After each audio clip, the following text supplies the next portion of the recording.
음마아파트 조합까지 20년 걸렸거든요. 그렇다고 그걸 안 좋은 아파트로 얘기 안 합니다. 재건축은 후발로 들어가는 거 상관없고, 재개발 같은 경우는 초기 들어가지 말고 반드시 관리 처분인가라든지 사업 시행인가, 이 두 단계를 넘어선 거를 가는 게 조금은 안전하다 생각합니다. 헬리오시티가 추가 분담 때문에 내용이 심했습니다. 그것 때문에 추진을 못했다면요, 헬리오시티가 지금 20억 조금 넘고 이렇게 하는데, 그게 완성이 되니까 현재의 가치가 미래의 가치로 바뀌었을 때 수익을 누릴 수 있는 게 되게 컸거든요. 이런 추가 분담금에 대한 공포를 조금만 줄이고 가면 된다.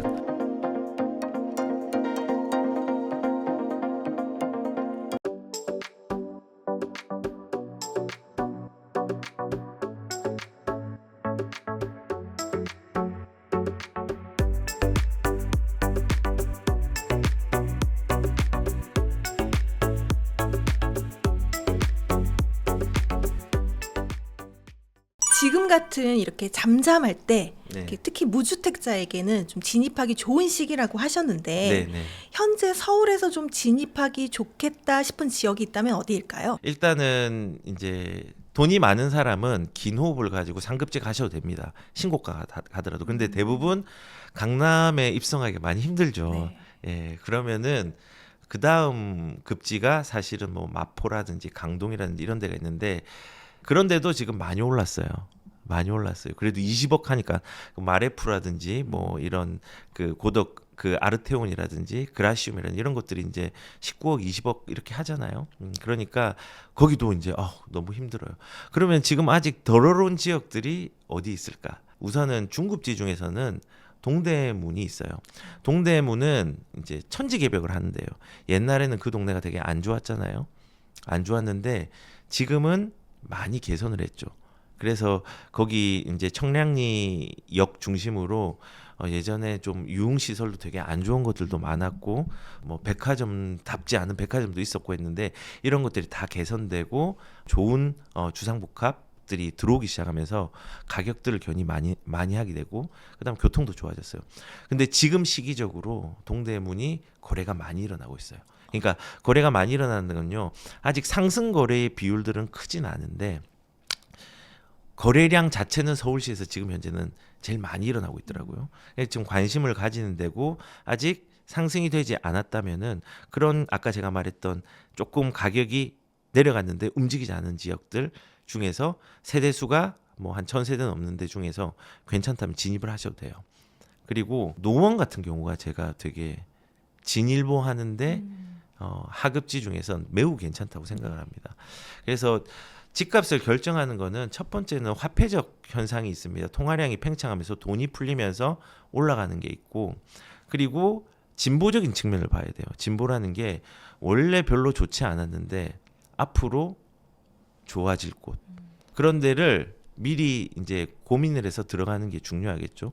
근데 노원 같은 경우는 서울시의 25개의 지자체 중에서 가장 아파트가 많은 지역이에요. 그런데 거기에서 재건축들이 굉장히 많이 일어나고 있습니다.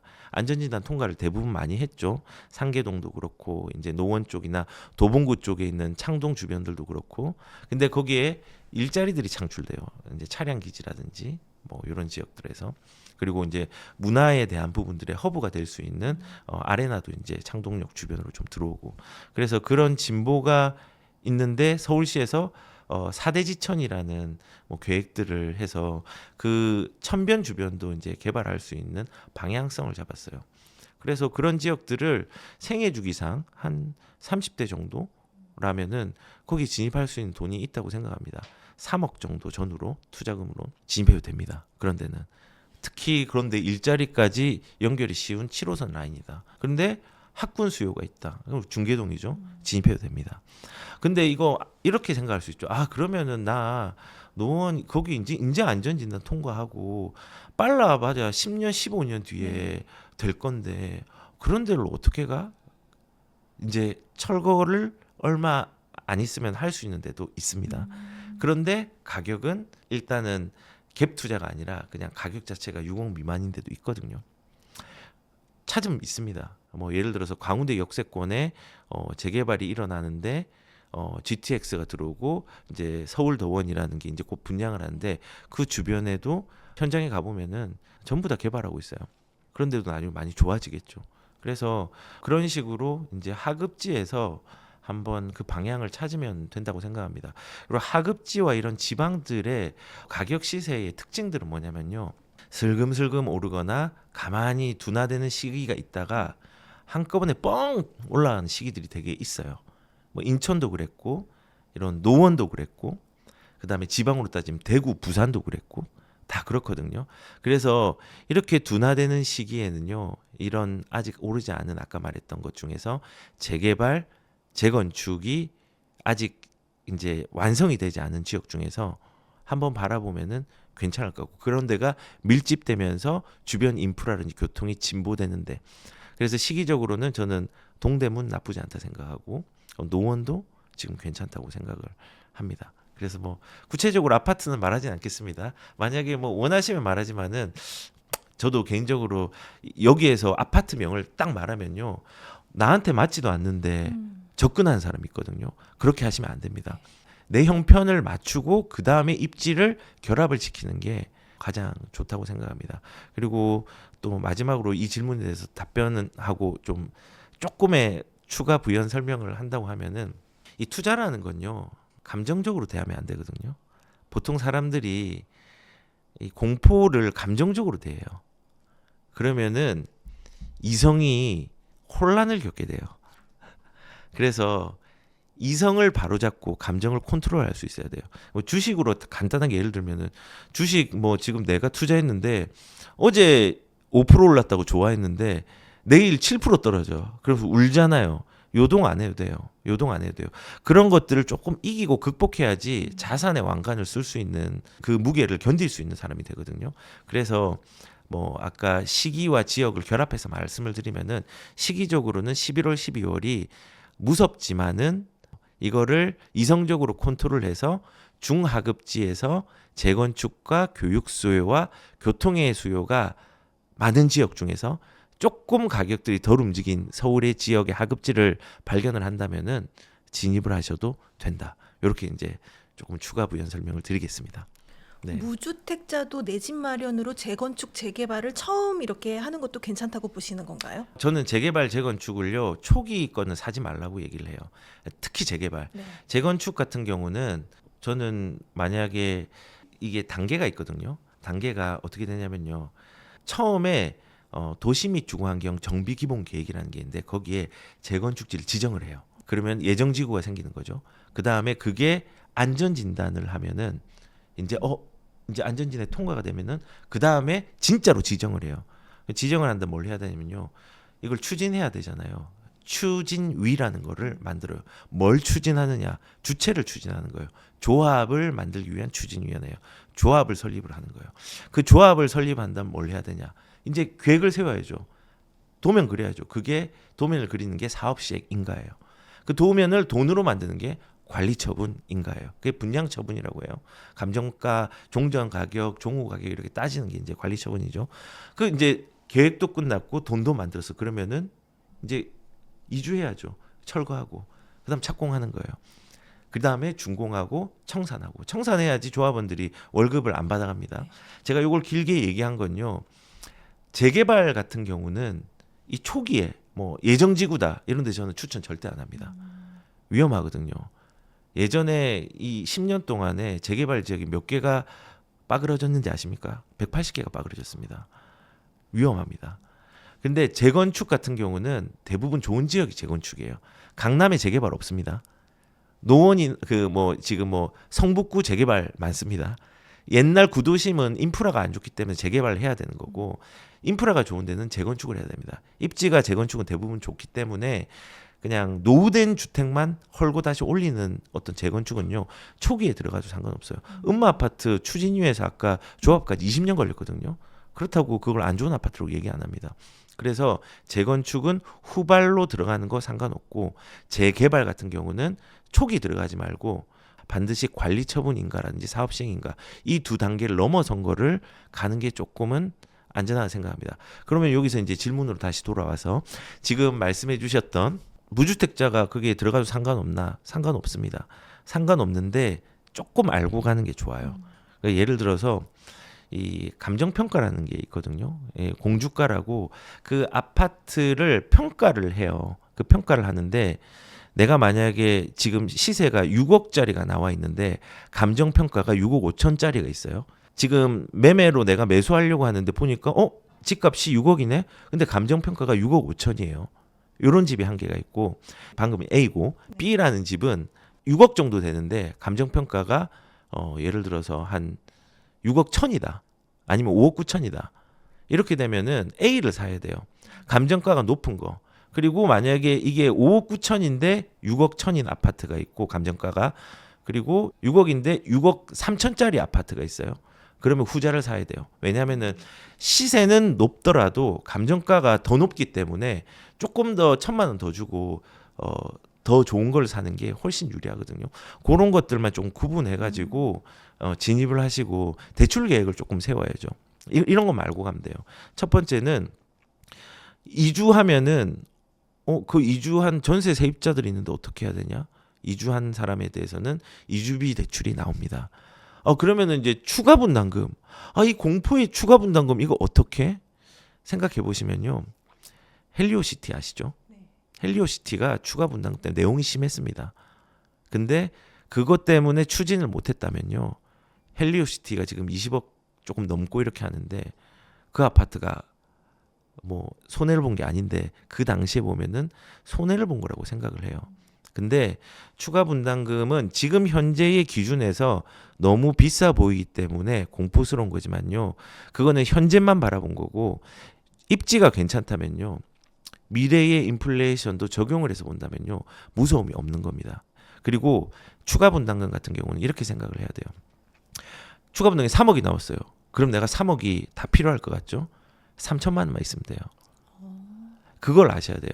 왜냐하면 우리가 분양은 쉽게 생각하잖아요. 계약금 내고 중도금 내고 잔금 내는 거. 추가 분담금도 똑같거든요. 입주할 때 추가 분담금을 이제 마무리를 짓는 거라서 우선 추가 분담금이 나왔다. 그러면 계약금 형식으로 3억이면은 3천을 내고 중도금 대출로 하고 잔금 치를 때 돈이 모자라면은 대출로 하든지 아니면은 전세를 맞춰서 방어를 하든지 할 수 있거든요. 그래서 초보자분들은 재건축 진입할 때 추가 분담금의 단순히 그 액면적인 가격을 보고 미래 가치는 생각을 안 합니다. 그걸 생각을 하면은 과거도 추가 분담금 때문에 논쟁이 많았어요. 근데 그게 완성이 되니까 현재의 가치가 미래의 가치로 바뀌었을 때 수익을 누릴 수 있는 게 되게 컸거든요. 그래서 이런 추가 분담금에 대한 공포를 조금만 줄이고 가면 된다. 다만 내가 지금 돈이 하나도 없고 그거를 금융 비용을 관리할 능력이 안 되는데 그거를 끌고 간다? 그거는 좀 위험할 수 있겠지만요. 대부분 이제 생애 주기상 좀 젊은 분이시라면요. 그거 끌고 갈 수 있는 상황들이 좀 많이 될 거라고 저는 생각합니다. 그래서 우리가 공포스러워하는 건요. 모르기 때문에 공포스러운 거고 아무리 쉬운 일도 모르면은 공포스럽고요. 아무리 어려운 일도 익숙하면은 쉬워지거든요. 그래서 초보자라서 재건축에 못 간다? 그게 아니라 초보자이기 때문에 조금 더 익숙해짐의 시간을 가져서 진입할 수 있는 그리고 수익이 높은 걸로 갈 수 있는 기회를 엿보자. 이렇게 이제 해석을 하는 게 조금 더 자산을 늘릴 수 있는 방향이 아닐까 생각을 하고 여기 방송에서는 조금 그렇지만은 나중에 제가 한번 조용히 한번 말씀을 드릴게요. 네. 네. 감사합니다. 네. 네. 그렇다면 이제 상대적으로 이제 서울에서 네. 지금 이 지역은 오르지도 않았고 되게 저평가되어 있는데 네. 이 지역이 나중에 향후에 굉장히 좀 괜찮을 거다. 이런 지역이 좀 있을까요? 뭐 아까 말했던 동대문도 천지 개벽을 하는 네. 데고 GTX BC 노선이 들어가니까 아까 노원 도봉도 창동 지역도 일부 이제 그렇게 될 수 있을 거고요. 상급지 중에서는 우리가 흑성 뉴타운이라고 동작구에 있잖아요. 그 옆에 노량진 뉴타운이 있거든요. 여기도 엄청나게 좋은 지역이 될 겁니다. 아마 흑석보다 개인적으로는 입지적으로는 더 좋다고 저는 생각을 합니다. 그래서 이제 그렇게 재개발 밀집 지역들 그리고 상급지 중에서는 우리가 서초하면은 반포 여기가 최고 좋죠.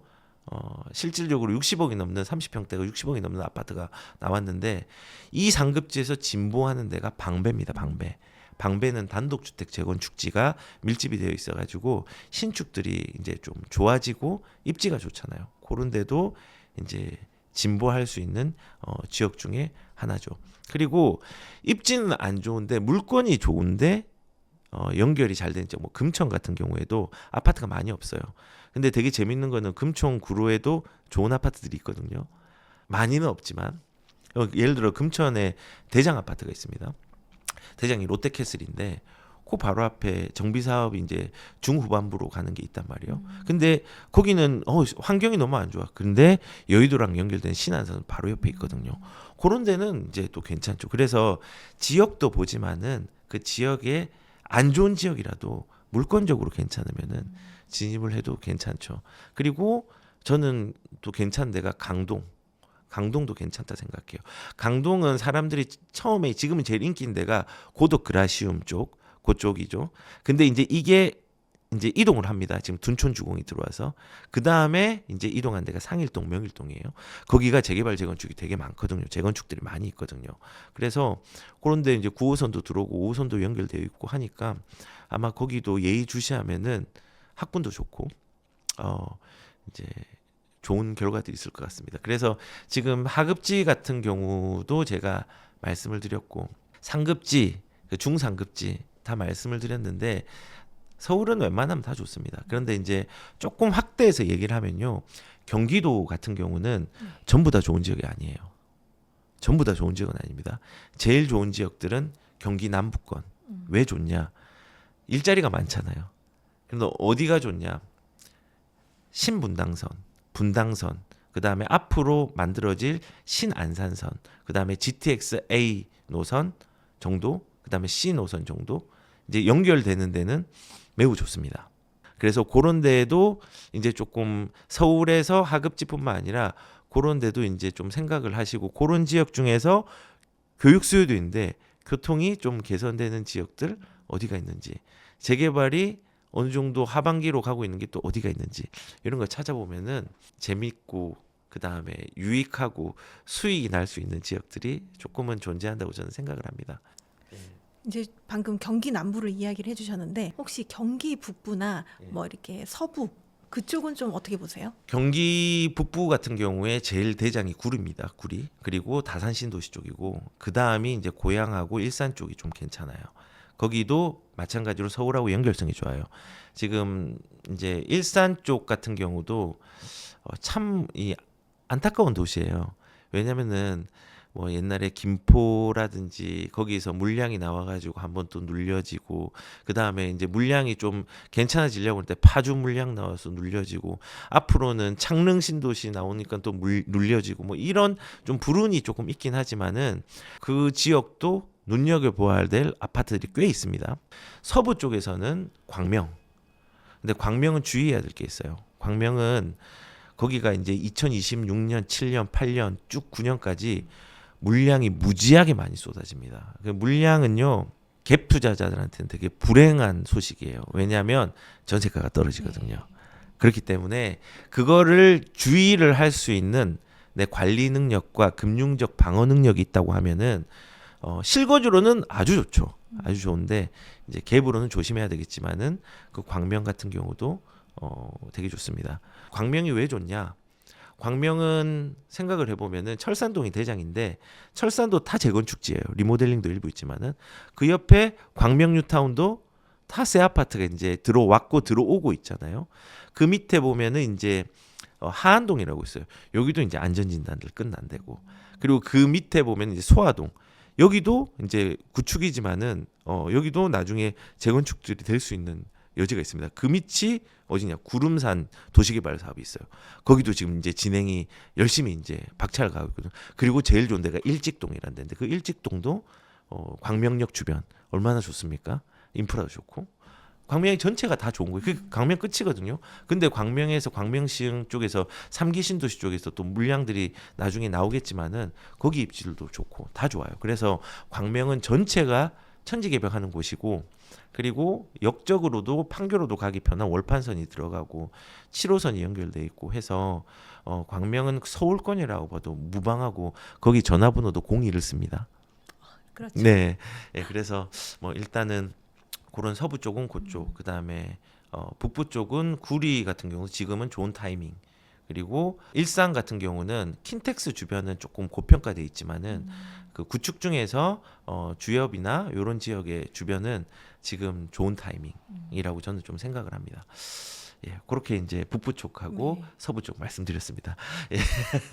만약에 네. 지금 내가 1억이 있다. 네. 이 1억으로 투자할 수 있는 수도권, 서울 수도권 가능할까요? 가능합니다. 많은 분들이 귀를 쫑긋할 것 예. 같습니다. 아파트 가능합니다. 어. 예, 가능하고 경기 남부 쪽에서 좀 찾아볼 수 있는 데는 아까 이제 파생적으로 생각한다면은 안산 쪽. 안산이 뭐가 좋지? 거기 외국인들 많이 살아서 좀 힘들어하지 않을까라고 할 수 있지만요. 재밌는 건요. 안산의 신축들이 이제 밀집된 곳에는 외국인들이 많이 안 삽니다. 비싸니까. 그리고 거기가 이제 아주 좋아진다는 이제 이유가 뭐냐면요. 제가 아까 전에 서울에 연결이 잘 돼야 된다 했잖아요. 서울에 어디랑 연결이 잘 돼야 되냐면요. 뭐 도봉구랑 연결이 잘 되는 건 중요한 게 아니에요.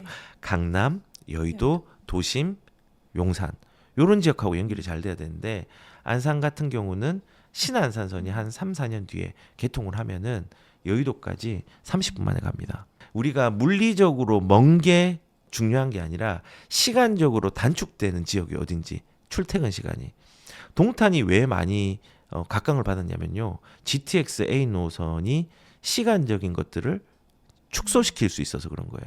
안산도 마찬가지예요.